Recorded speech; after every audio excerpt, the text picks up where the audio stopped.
Hello and welcome to Cicerone Live. I'm Hannah Stevenson and thanks for joining me at this event this evening.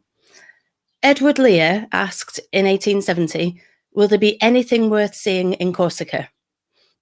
Well, we've got a whole hour dedicated to saying yes, there is plenty to see in Corsica. With stunning coastline and awe-inspiring mountains, Corsica is an island full of delights for walkers and trekkers. From coastal day walks to the challenging GR20 or one of many shorter treks on the island, Corsica offers brilliant walking opportunities to suit all types of walkers. Our two guests have extensive experience of both guidebook writing and trekking around the world and on Corsica. Paddy Dillon is the author of the GR20 guidebook, and Gillian Price is the author of Cicerone's new guidebook to short treks on Corsica. You can find out more about both the authors on our website, cicerone.co.uk/authors. So we're going to start with presentations from both Paddy and Gillian. And Paddy will be covering the GR20, and then Gillian's going to talk about the different shorter treks in her guidebook. Then we're going to have a Q&A session with both the authors. If you want to send in questions, you can comment on Facebook or YouTube, or you can email them to live@cicerone.co.uk. Amy is here in the background, and she will be looking after all of that side of things. For a discount on either the GR20 guidebook or Gillian's short treks on Corsica, you can use the code Corsica25 at the checkout on the Cicerone website. That'll give you 25% discount on the printed guidebooks. And there will be a banner with the code, as you can see now, just to remind you. You can also find on our website over 1,000 articles about walking, trekking and cycling, as well as sample routes for all our guidebooks, information about previous and upcoming events, and our podcast. There's just loads to explore, so have a good look around. Okay, I'm going to welcome Paddy and Gillian, and then we're going to start with Paddy's presentation and move on to Gillian's presentation. Hi, Paddy. Hi, Gillian. Thanks for joining us today.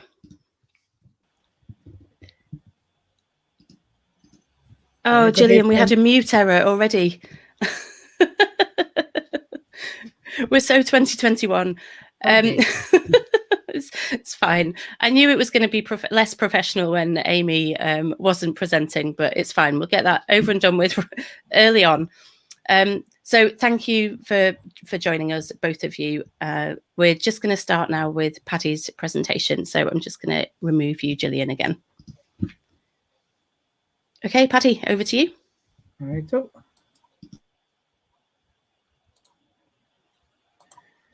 Okay, yeah, the GR20 has a reputation of being Europe's toughest waymarked trail.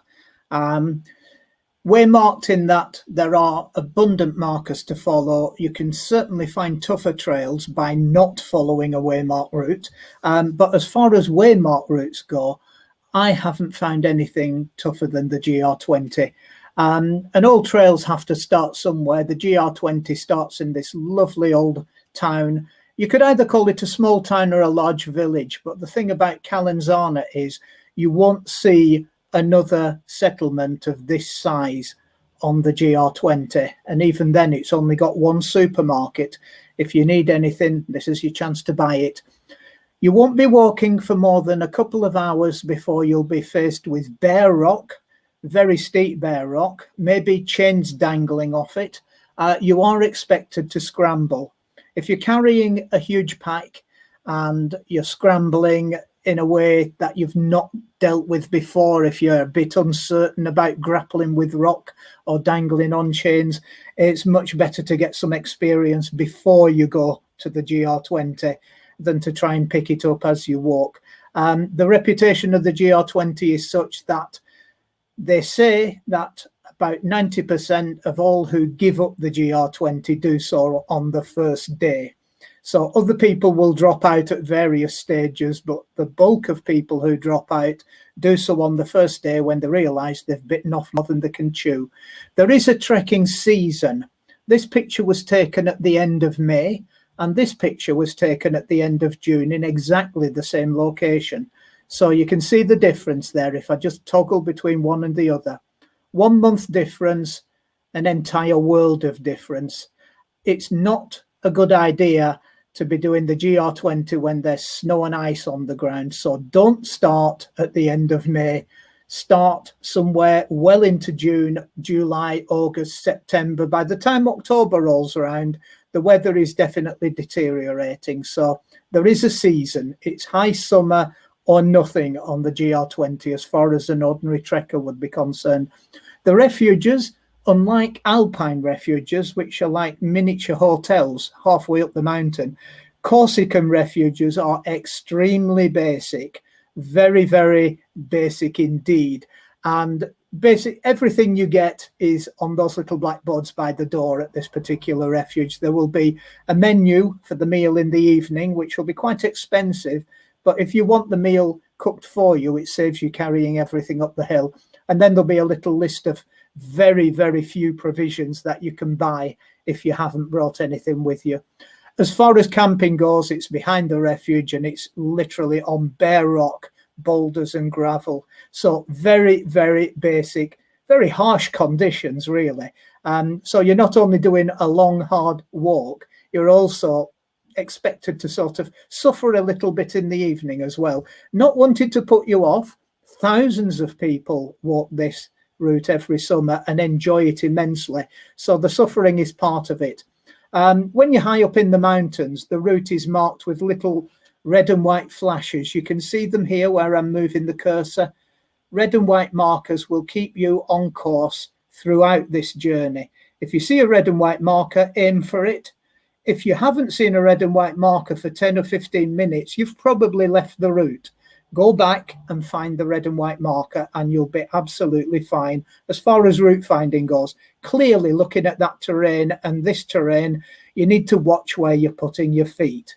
So this is the Tour Penché, the Leaning Tower. You will come across this on day 4, which is now the toughest day on the toughest trail in Europe, where you're expected to climb an immense distance uphill to a very high point on a ridge. And then you still have the option of climbing Monte Cinto, the highest mountain in Corsica.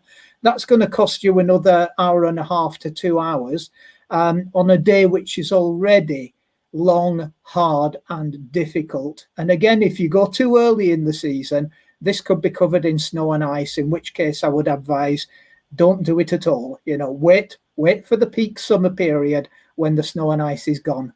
The descent is endless. It just goes down and down and down. And every time you think the next refuge is going to be round the corner, it isn't. It's a long way down. The mountain in the background there is Paglia Orba, which I've climbed once, and I'm not joking, I will never climb it again. One of the things I've done with my guidebook is I give the main route. I also give several alternative routes, as well as links to nearby villages for people who just want to bail out or have a change of scenery. Plus, I give the ascent of 6 peaks along the way, of which Paglia Orba is one. But Paglia Orba is almost as much as I can bear. You know, everything you get hold of breaks away in your hand. So it's quite a dangerous little climb. This is the way down from Paglia Orba and its neighbouring peak of Caputafanatu, coming down into the valley. There are some easier stretches. You can see the path there is absolutely flat, gentle, no obstructions whatsoever. And this is going from a bergerie here, which is like a summer farm, to a refuge. So it's one of the places you have a choice of 2 places to stay, which are about 45 minutes apart. But then it's always back up into the mountains. No matter where your refuge is, you will be climbing back up into the mountains nearly every day. Again, note the little red and white markers which keep you on course. So go to this boulder, go to that boulder, follow them absolutely. Do not deviate from them. And at least your route finding is taken care of. The refuges, as I've said, they're small and basic. And when you get to the refuge de Petropiana, I have so many alternatives for you.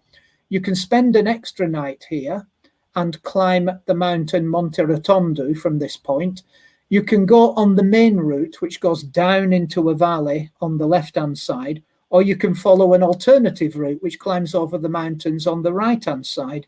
And when you've done all that, the following day, you have an option to climb Monte d'Oro, if you don't mind some very serious scrambling on the way. Otherwise, you will be going down through a valley to get to the midpoint of the GR20, which is Visavona.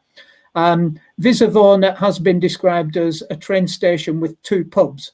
That's fair description. There's also a hotel and a campsite, and that is the biggest settlement you will reach if you stay on the main route. So this is the point where you reprovision, you maybe take a day off, put your feet up, attend to any aches and pains you may have gathered. And because of the fact there's a train station there, some people say enough is enough. Where does the train go? Well, it goes to Ajaccio, it goes down to Pontelecchio, where you have a choice of going to Calvi or Bastia. So you're right in the centre of what passes for the rail network in Corsica at this point. The southern stage is reputed to be easier, but it's easier in that it's not as difficult as the northern part of the route. So this is like you've done the toughest part of the toughest trail in Europe. Now you're just coming down a little step onto something slightly easier. So when people say it's easier, they do not mean it's easy. This is looking back from Bocca Palmentu towards Monte d'Oro. So Visavona is way, way down in the bottom in the forested valley. I do give alternatives, and I do give a sense of extra peaks. So this is an alternative to a largely forested route, which runs at a reasonably low level. I take this route up onto Monte Renoso instead and bring you down to rejoin the main route on the way to Col de Verde. So I'm quite good at giving people alternatives. If they want to do more, I'll give them more. If they want to do less, I'll give them something easier. And when you're coming along this ridge, there's a gap in the middle, Bocca di Laparo, where the cloud tends to seep through. So beware of the fact you could be up on a peak in brilliant sunshine, down into the cloud, back up into the sunshine. But do keep an eye on the weather from this point, because it is important. That's just to give you an idea of refuge life. This is a refuge, and they will just crush people in there until there's no more room. And so after that, these are higher tents dotted around. This is a brand new set of toilets, which I'm not joking. I would eat my dinner off the floor of those toilets when they were opened. They were absolutely spotless. And a new selection of showers on the other side that actually dispense hot water. Some of the facilities on the GR20 are dire, but these ones, which were dire, have been completely replaced. If you turn up and you're not staying at the refuge, you're not hiring a tent, you're going to pitch your own tent, well, just look at what you've got to pitch it on. Boulders, bare rock, everything is sloping, nothing is flat. So expect to do a bit of wandering around if you're going to try and find a place for your own tent. But one way or the other, you will be accommodated at these places. And, you know, I'm not saying you will always enjoy it. When it comes to meal times, whoever's booked a meal is going to be sat in an area here where the picnic benches are. And again, it's going to be hectic for the hour it takes to be served a meal. If you want a meal at these refuges, make it known as soon as you arrive. Don't leave it too late or you will not get a meal. There's also a hut at the back here, which is full of everything you could hope to buy on top of a mountain. So wonderful setup there. I did say, mind the weather on this southern stretch. If it looks like this in the morning, it's going to be worse in the afternoon. And if there's a thunderstorm, you definitely do not want to be on top of Monte Alcudina, because it's terribly exposed and all the lightning bolts are probably going to land there. They took that off the main route and made a circuitous alternative route, which then became the main route. So there's now 2 routes, if you like, a direct route that risks putting you on Monte Alcudina in the afternoon when the thunderstorms are there, and a more circuitous route, which means you're coming up this way onto Monte Alcudina in the late morning when it's more likely to be like this, sunny, clear, no risk of thunderstorms whatsoever. So the fact that they're putting an extra day onto the route is actually going to work in your benefit. if the weather's looking a bit dodgy. Always keep an eye on the weather. The last part of the route, coming through to Bavella, you have a choice of going down the valley, which I do not recommend, even though that's the main route. I recommend what's called the Alpine variant, up amongst these rock towers, the Aiguille de Bavella, which is absolutely stunning. And in fact, for all it looks like a serious steep climb and a lot of rock, will probably get you to Bavella maybe 20 minutes earlier than the main route will. This is the last campsite or refuge at the Refuge di Palieri. Usually it's good weather up there. You're getting so far south now. The mountains are still incredibly rocky, incredibly scenic, but are definitely going to a lower level. And as you keep going, you'll be literally dropping down stage after stage. You do very little climbing. You'll cross this waterfall and then climb. And the next descent you make will take you down into the village of Conca, and it's all over. That would be about 190 kilometers, maybe 120 miles, but it will take 16 days unless you start doubling up stages. Do not set out with a plan to double up stages, but see how the trek goes before you start doubling up stages. But one way or the other, it's a stunning walk. Thousands of people complete it each year. A number of people, it does go wrong for them and they do have to bail out, unfortunately. But with a lot of forethought, especially study the guidebook, be aware of all your alternatives. It can be an absolutely stunning walk. So that's my presentation on the GR20 finished.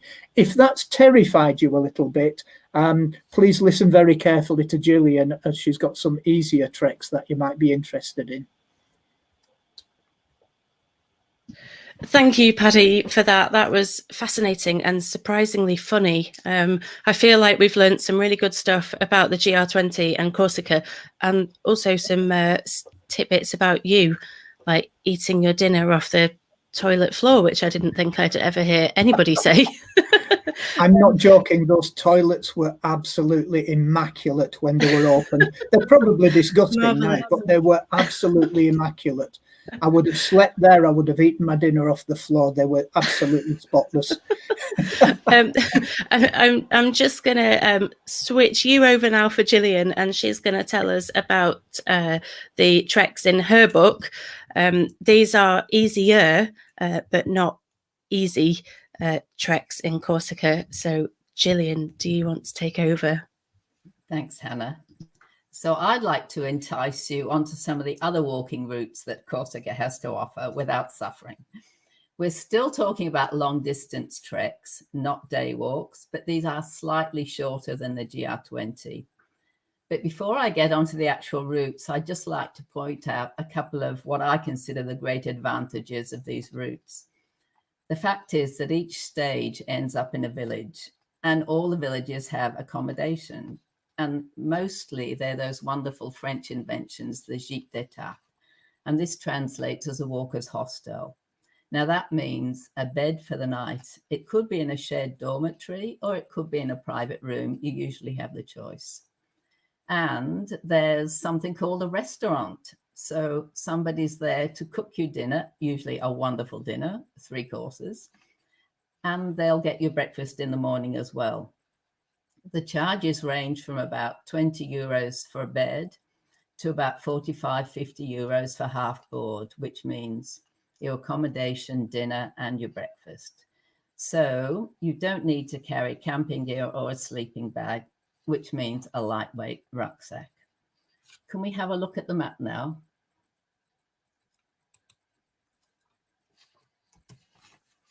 So as you can see from this map of Corsica, there are quite a lot of different walking routes. The island's actually 183 kilometers long and 83 kilometers wide, and there are marked routes snaking their way from top to bottom. In my guidebook, Short Treks on Corsica, I've outlined 5 routes ranging from 2 days to 11 days in length. And it's actually quite easy to combine them and make even longer treks. So the book gives you the chance to actually go for a whole month's worth of wandering along. So let's go. First up then is the Sentier du Douanier. That's the route marked in orange at the top there. This is the customs officer's way, and it goes around Cap Corse, the northernmost tip of Corsica. It's quite short and sweet. It's only 24 kilometers long, and it lasts for 2 days, but you have to start somewhere. This is the way marking for it. And it starts off at Port de Century, which also happens to be a renowned lobster fishing port. And it rambles along the coast on good paths. Hopefully when you go, you'll find these lovely white sea lilies, which actually bloom at sea level as well as in the mountains. The path climbs around headlands, and there are lots of these old watchtowers. And it drops into some fishing hamlets where you'll be staying as well. And on the second day, there's no lack of these beautiful coves and beaches. So you definitely need your swimming costume on this one.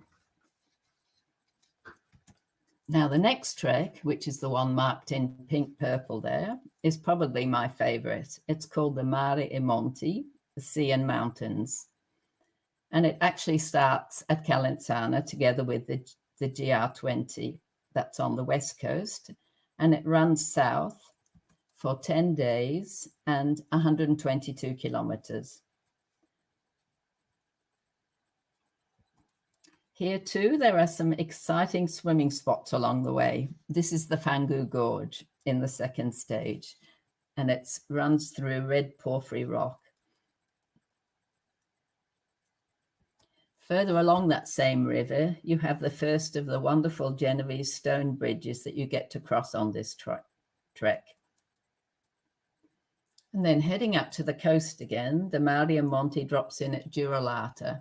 Now, this is a very special fishing hamlet that you can only get to on foot or by boat because there isn't a road in there. And there are two very hospitable gîtes d'étape that you have to choose from, the Cormoran Voyageur. Otherwise, there's the Cabane du Berger, which has its lovely restaurant right on the beach, and you get to stay in little cabins. And they serve a very nice fish soup. Then it's goodbye to the sea and the start of climbing inland up through these marvelous pine forests. And you drop in at these lovely quiet villages like Orta, perched on its mountainside. And here again, there are two lovely gîtes to choose from. When you leave Orta the next day, you have another lovely old stone bridge, remarkably intact. And this one leads up a valley on a beautiful old paved mule track. Climbing, of course, they never seem to be on a level. And this concludes at the village of Evisa. Now, at this point, you're actually only 2 stages before the end of the Mare Monti trek. But what I suggest here is that you slot into another long distance route, the one marked in green. You can see Evisa there. This is the Mare Nord, the sea-to-sea north trek, and this crosses the whole of Corsica from Cargese in the west over to Moriani Plage in the east. This one takes 11 days, and it's 148 kilometers. It leads up the beautiful Aietone River Valley, where there are some more inviting rock pools if you need another dip. And then it climbs into the central mountain area where you're going to intersect the GR20. And it stops off at Castel de Vergio. This is the walkers' accommodation there if you're not camping. Now here you're in the shade of the Paglia Orba, which is one of the highest mountains on Corsica. And I've just discovered it's Paddy's favorite peak as well. After the central mountainous area, you head back down again, and this time down the Tavignano Valley. Another lovely old paved mule track. And this leads down to Corte, right in the center of the island. Corte used to be the capital of Corsica before they moved it to Ajaccio.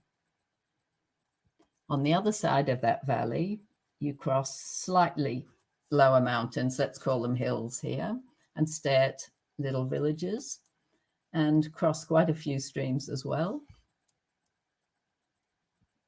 And this is another one of the gîtes d'étape. This is a council-owned one. They're very cozy, and they serve meals and petit déjeuner on the terrace in the morning. The last stages of the Mare Nord can be quite solitary, but you're really getting away from it all here. And then at the very end, there's your reward, a lovely long sandy beach.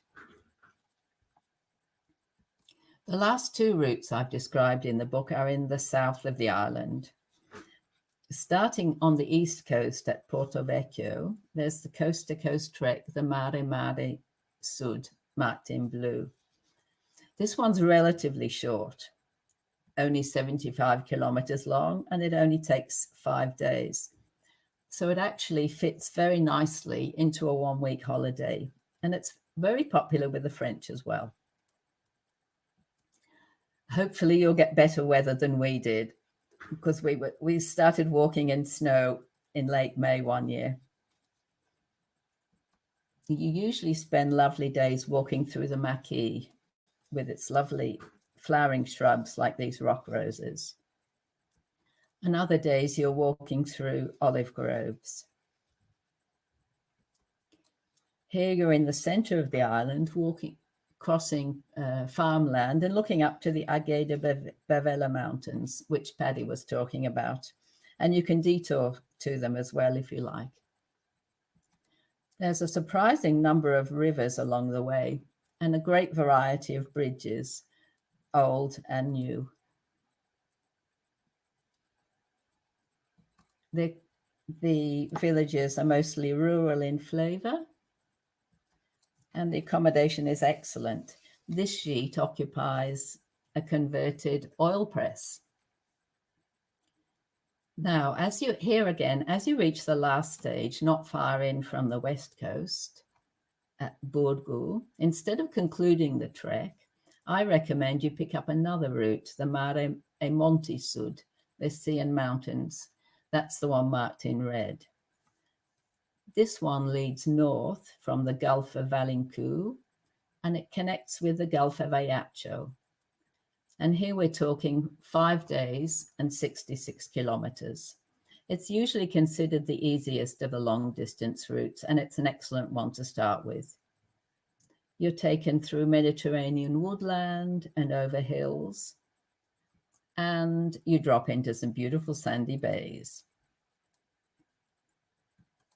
In springtime, if you're lucky, you'll catch these prickly pear cactus flowers bursting open.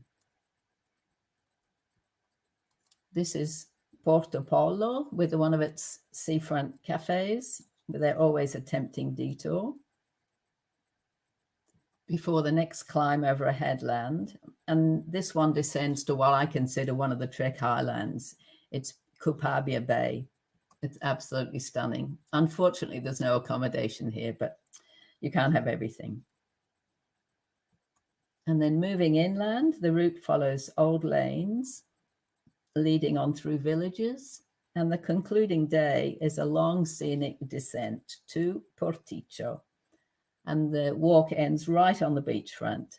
So all you need to do here is enjoy a drink or catch the ferry over to Ajaccio. It's a great way to finish. So I hope I've inspired you to go on some slightly easier, slightly shorter treks. And thank you. Thank you, Gillian. That was lovely. Quite different to Paddy's presentation. And I can see why you are a guidebook writer, because your advice seems to be every time you finish a walk, quickly find another route and continue walking, which seems to be very appropriate. Have a swim first, though. Have a swim first and a bite to eat. Yeah, lovely. Okay, I will bring Paddy back. We've got some questions coming in, so keep those coming. I have a couple of questions of my own as well. I think what struck me with both of those presentations was just the diversity of walking that you can get on a pretty small island. You know, the GR20 is not for me. I think I knew that before I watched Paddy's presentation, but it is a challenging route for very experienced people. But then the route that you started talking about, Gillian, the Sentier de Douanier, a lovely 2-day coastal route. What a great place to start if you're a strong walker, but maybe you haven't done any overnight trips. That just seemed like a really lovely beginner's trek. And then you've got all the coastal walking and the forests and the rivers and then the high mountains and the scrambling. So yeah, what an incredible island. There isn't really a question there, is there? But it's just, yeah, that I was just quite impressed with the diversity that you get there. And also impressed that Paddy actually does have a limit to his abilities and ambitions. That's nice to know for everybody. He has a reputation as somewhat of an indefatigable guy. So it's nice to know that he has got limits. So, Paddy, what would you say about people that maybe underestimate the GR20? Well, it's hard with any route to actually know in advance if you're up to the challenge. But with the GR20, when people keep saying and keep hammering it home that it's a tough trek and that you need to grapple with the rock, it's not rock climbing, but you do need to get hold of that rock, and you do need to be on some very steep and exposed slopes. So, you know, the idea would be is to read up about it and to take note of things that may concern you. If you don't have a head for heights, do not go on the GR20. You know, if you are not fit and agile, do not go on the GR20. But if you do have a head for heights, if you are, you know, sound in wind and limb, then by all means have a go at it. But walk within your limits. You know, don't try and burn yourself out on the first day. It can be steep, it can be incredibly hot. You may drink all your water far too soon and you can't get a refill for the next 3 or 4 hours. You know, just approach it with care. But a lot of people think, you know, when they look at, say, my distances and I say, oh, it's 6 kilometers and it's going to take you 6 hours, they think that's a misprint. It's not. When you get there, it'll still be 6 kilometers, but it may take you 7 or 8 hours, you know, because the terrain is just so unforgiving. And yet, you know, I say it's unforgiving, it's still passable. You know, thousands of people manage to do it every single year. And even though it can be a struggle for most of those people, an intense struggle, when they finish, they honestly are so glad that they've done it. And quite often, if you just sit down and take in the scenery that's around you, you wouldn't want to be anywhere else at that moment. You know, it's just so incredibly mountainous. And yet you're just about able to pass through it in safety, so long as you watch what you're doing, so long as you take care, so long as you don't overextend yourself. And if you need a day off, take a day off, you know, build it into your plan, and it should be fine. But yeah, it's easy to underestimate any route, but don't do it with the GR20. Yeah, and there are plenty of other options, as Gillian has just shown us. There's lots of other things you can do if you want to get a taste of Corsica, but you're not ready for the GR20. It doesn't need to be an either or forever, but you know, maybe start with a couple of Gillian's routes, build them into a 5-10 day holiday, and get some more experience, and then come back and do the GR20. Yeah, one of the comments has said, Gillian, that they hadn't ever heard of any other multi-day hikes on Corsica, and it was just the GR20 is a bit of a headline, so it is nice to be able to promote that there are some of these other walks, and some really, really well established walks as well, aren't they? They've been around for a while. Yes, and something else I like about them is the fact that because you're staying in villages, you have contact with the local people. And you're bringing in work there, because most of the gîtes are, the hostels are owned by the local councils. who get someone local to work there for the summer. So you're bringing a bit of, I'm not saying the villages don't have anyone living in them, but you are bringing in more life and work. And I think that's really important too.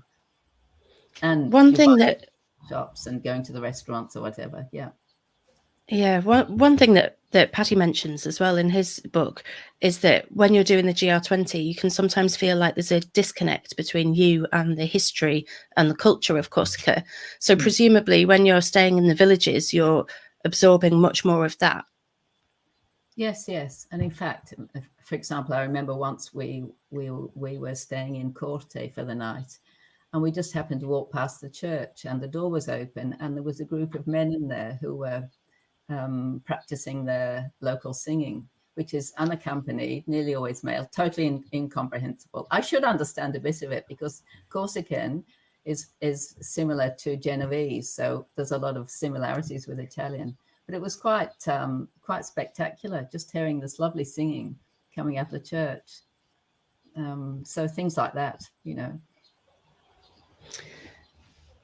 And another thing you really like, Gillian, in all of your guidebooks, I think anyone that has done a Gillian walk will know how keen you are on making sure we're very well aware of the food options en route. Funny that, isn't it?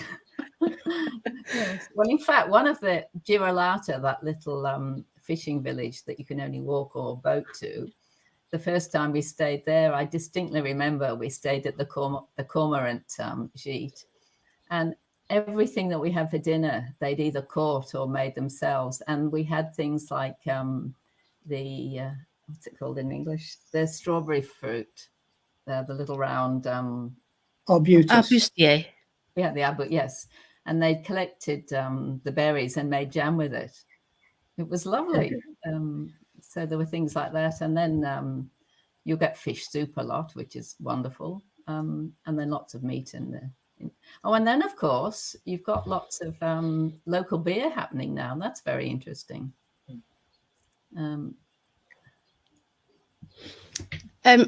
Other things to drink that's not wine and beer. How easy is it to find water, Paddy, when you're in the high route? Well, I would say it was easy because I know where the water is and I know what my options are for the entire route. But for someone who's going there the first time, that's why it's in the guidebook. But basically, you get water at every single refuge and usually at some point halfway through the day, but by no means always. So, you know, read up before you leave a water point. You need to know where the next water point is. And if I say, you know, there's a lovely spring gushing water halfway through the day, you can guarantee it will be there. If I say it sometimes dries up, then assume it has dried up. Take as much water as you can carry. And if it's in full flow, you're fine. If it's dried up, at least you've still got some water. But it is important in dry, arid mountains like that to stay hydrated. You're going to be climbing and putting a lot of effort into your ascents and descents. You could be sweating and you need to replace the water. And if you stop for something to eat and it's dry bread or, you know, very chewy meat or a particularly harsh type of cheese, having water to wash it down makes all the difference. So yeah, I mean, when I first did the GR20, I carried a huge amount of water. Every time I've done the GR20 since, I've cut back the amount of water because at the end of the day, it starts off as dead weight. But I know how much water I need to get any particular stage done, and I don't like to carry too much. So, yeah, but you do need to know where your next water is coming from. You do need to get there before you get too thirsty. But yeah, there is abundant water. You just need to know where it is. Yeah, so we've got another question about the coast-to-coast walks, Gillian. How easy is it to book the accommodation, and how important is it that you need to pre-book it? Oh, well, I tend to go. I hardly pre-book anything. I tend to go maybe 2 days at a time. No, not terribly difficult, I would say. I mean, lots of places have email. I tend to phone them, but No, as I say, I mean, I tend to walk in the shoulder seasons, early spring and then later on. I wouldn't go in midsummer, but I've never ever had any trouble booking accommodation. No, and the fact that you've got quite a lot of options. If you maybe if the sheet's full, you might be able to stay in a B&B nearby or find something else. And what about the GR20, Paddy? If you want to stay in a refuge, you should book it in advance, and there is a website for that. The National Park website has a booking capability on it. You book, you pay your money, but then you must print out your receipts and take them with you. Otherwise, they have no idea who you are. They have no idea you're booked in, but they will have a list of the fact that they are booked up that night. So if you produce your piece of paper, you're in. The problem with doing that is if there's an enormous thunderstorm and you don't go out one day, you don't make it to your next booked refuge, everything falls apart. So I don't use the refuges. I used them the first time I did the GR20. I'm now on, I think, my 4th traverse, and I've never used the refuges since. It's much, much easier to camp. And you do have the option then of hiring one of their tents, which is already pitched and has a big thick mattress in it. So you just throw your sleeping bag on top, or you pitch your own tent, which means searching endlessly for something that is at least less than 45 degrees and not made of bare rock. So it's, it's part of the fun, is wandering around endlessly, trying to find somewhere you can put your tent where it's not going to be destroyed by the harshness of the ground or the spikiness of the vegetation. But no, I've ended up, I don't book anything because I don't know what the weather's going to be. I don't know if I'm going to be too tired at the end of one of the particularly hard days, like day 4, which is spectacularly difficult.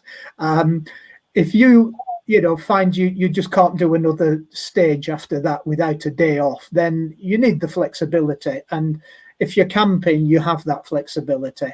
If you're hiring a tent, you nearly always have that flexibility, but sometimes you'll turn up and say, can I hire a tent? And they'll say, of course you can. They'll take the money. Then they will give you a tent to pitch. It's not already pitched. They're all full.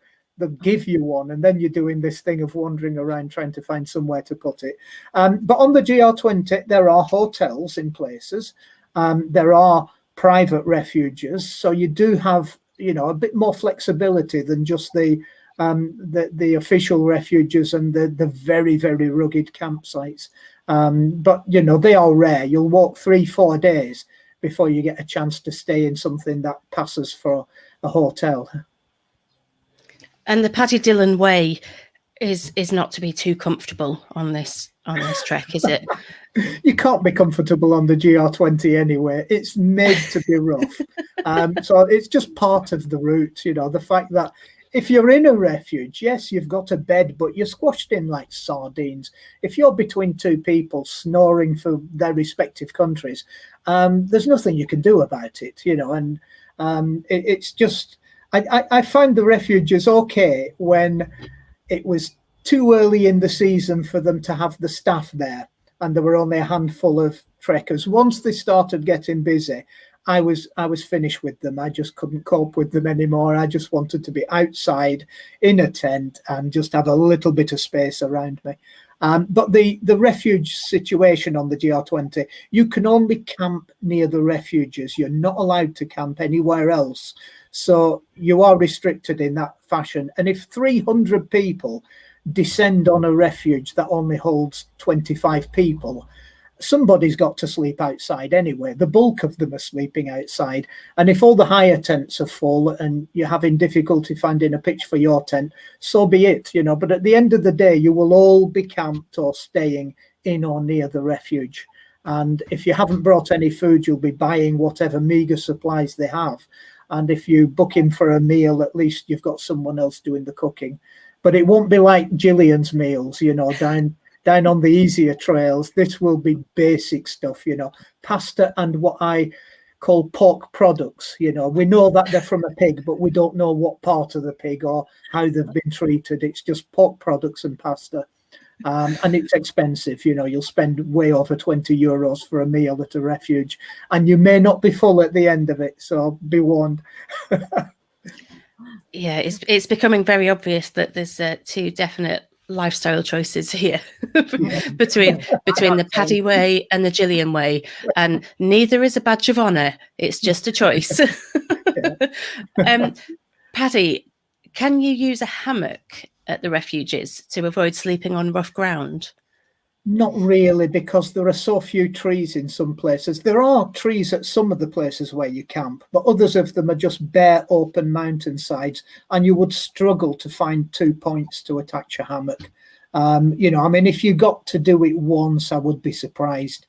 But most of the time, I just can't think of many places where you could do it. Probably the Col de Verde, where all the camping spots are in a forest.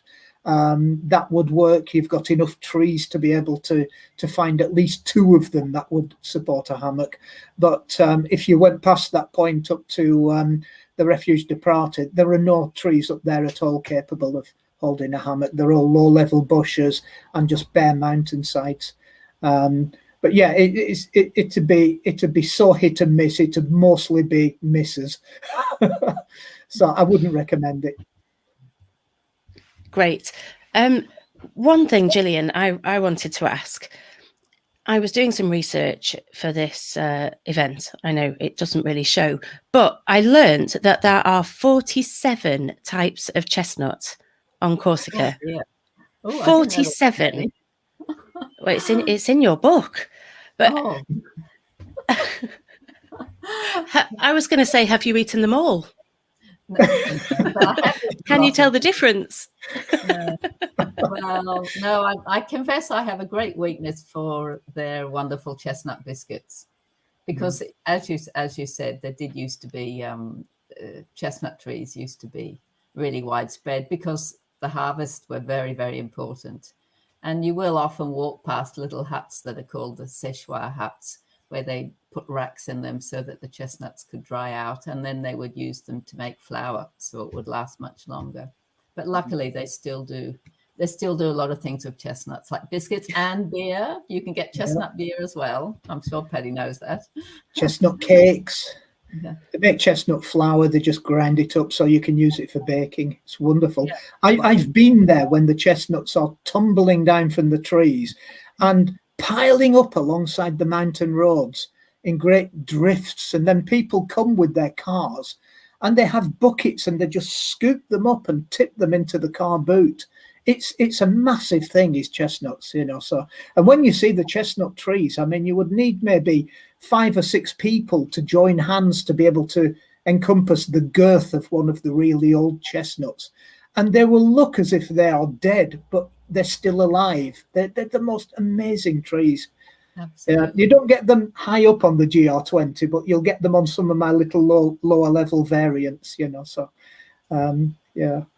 And apart from the chestnut trees, Gillian, you're an expert in the flowers around there, and there's loads and loads of plant life and flowers that are worth looking out for.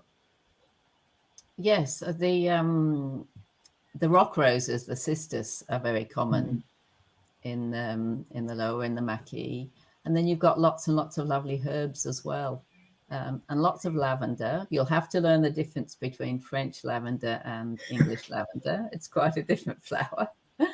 And then there are little orchids along near the rivers where it's damper, and you get little insect-eating flowers as well. And what is the maquis? Oh, you have to read the asterisk books to understand what the maquis is. Yeah. It's a sort of waist-high shrubs, which are quite prickly and very difficult to walk through sometimes. I think that's why the French Resistance was known as the maquis, because it was hard to get through. They were tough. In fact, in the Asterix book, particularly the one about Asterix on Corsica, the Romans get completely lost in the maquis, and so the Corsicans get away from them.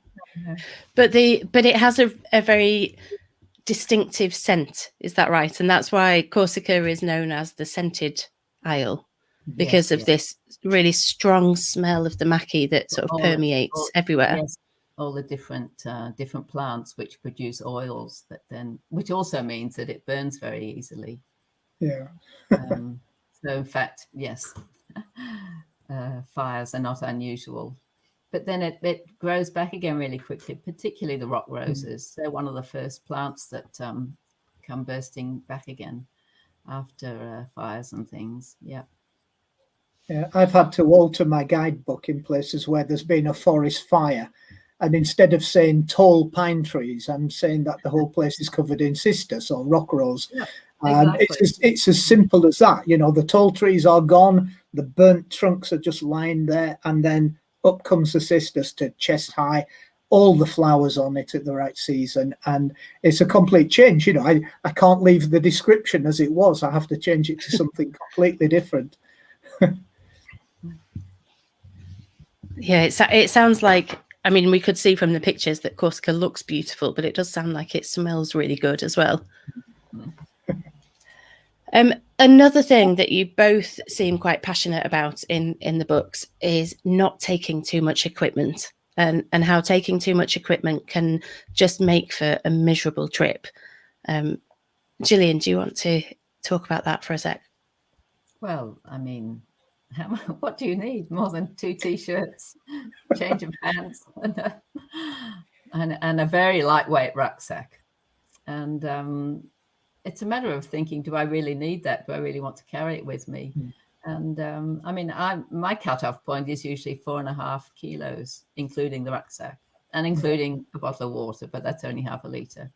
I think it's very important. It's also a matter of safety. I mean, if you're tired and you've got a heavy pack on your back and you still have to get up, you know, the mountainside to where you're going, and maybe the weather's going to turn bad, it makes a difference, I think, not having a heavy pack on. And Paddy, especially when you're on some of the more exposed parts, and you know, the GR20, having a heavy backpack is just a massive no-no, isn't it? Yeah, that's right. I mean, the first trek I did, I took everything, and because I was going at the end of May, which I've already said don't do it because of the snow and ice, I also had an ice axe. So, you know, for the fact I'd only be using that ice axe for maybe 2 hours in a month, because I'm checking all the alternatives as well. You know, most of the time I'm not on the snow and ice at all. But when I was, I needed the ice axe. So if you go at a time when there's no snow and ice, you definitely don't need the ice axe. And then you just have to think about what else you don't need. If you're going to get your meals at the refuges, then you don't need pots, pans and a stove, you know, and that's a lot of metalwork thrown off to one side. But if you are going to cook all your own food and you are going to carry all your own food, it's suddenly going to be a monumentally difficult trek. You know, when it was first set up, the GR20, you couldn't buy anything for the first 9 days without leaving the route. And now you can buy something every single day at the refuges. It might be basic, you know, a sort of stale bread and some sardines and some pasta, but at least it's food. But yeah, the first time I did it, I carried a big pack. I carried everything. And I learned very quickly, if I'm coming back to the GR20, I'm going to take less than half of this. You know, it's just all going to be left at home. Now, Gillian can travel very, very lightly because she has no need for a tent or sleeping bag or anything.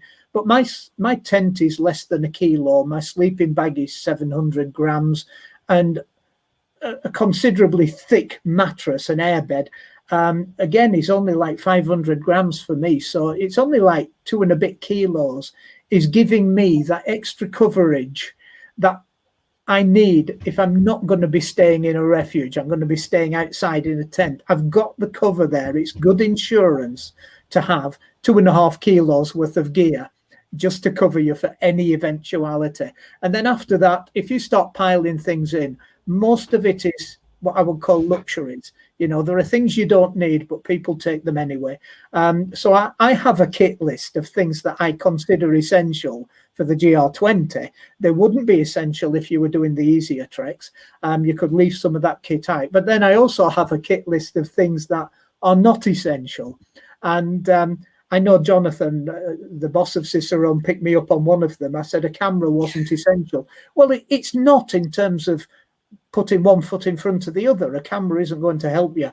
But if you want a record of your trip, you're going to take a camera. At least you're going to take a smartphone and take pictures with it. So yeah, there's kit and there's kit. And the less you take when you're on steep, rocky ground using your hands and trying to balance, the less you take, the better. Absolutely. Fantastic. I'm sorry to the people that we haven't answered all the questions. We just got too many questions. So I'm sorry about those, but I think that's just about time. One important thing that we didn't mention was a film, Paddy, that you have talked about called my mind. Yeah, we had a little banner at the bottom. Watch Hiking Miracles GR20 on YouTube, because I have seen dozens, if not 100 videos about the GR20. And it's mostly people either complaining or having a whale of a time or jumping in pools and swimming, or, you know, just larking around with their mates or just crying their eyes out. Hiking Miracles GR20 is just a couple walking the GR20. The guy is doing all the camera work and the drone work to get the aerial shots, and Clara Kuslova is doing all the walking. And it's absolutely absorbing. The music that goes with it is just made for that scenery. But it's well worth an hour of your time is watching that on YouTube. So when you're finished here, nip over to YouTube and check that out. Brilliant. Thank you. Thank you so much, Paddy and Gillian, for joining us and sharing your presentations and exciting and terrifying us in equal measure about the joys of Corsica. It has been an absolute pleasure. So thank you, both of you. Thank you also to Amy. She's behind the scenes today, but she's leaving Cicerone this week. So we're really sad to see her go. Yeah. You'll be missed, Amy, and I hope I've passed my trial test tonight. And thank you to you, the audience, for joining us and for sending in so many questions. And once again, I'm sorry that we just didn't get time to go through them all. The recording will be available on the Facebook page. It will also be on YouTube and on the Cicerone website. So if you want to catch up on anything or you want to send it to someone who missed the event, you can do that. Remember to use the discount code on our website if you'd like a copy of either of the guidebooks. We've also got a Walking in Corsica guidebook that is coming out in about 4 months' time. So it's not available to pre-order just yet, but it will be available in about a month's time. So you might need to put a note in your diary for that one. So yeah, thank you for joining us, and hopefully we'll see you at our next Cicerone Live event, or indeed out on the trails. Thanks very much. Good night. Good night. Thanks. Night.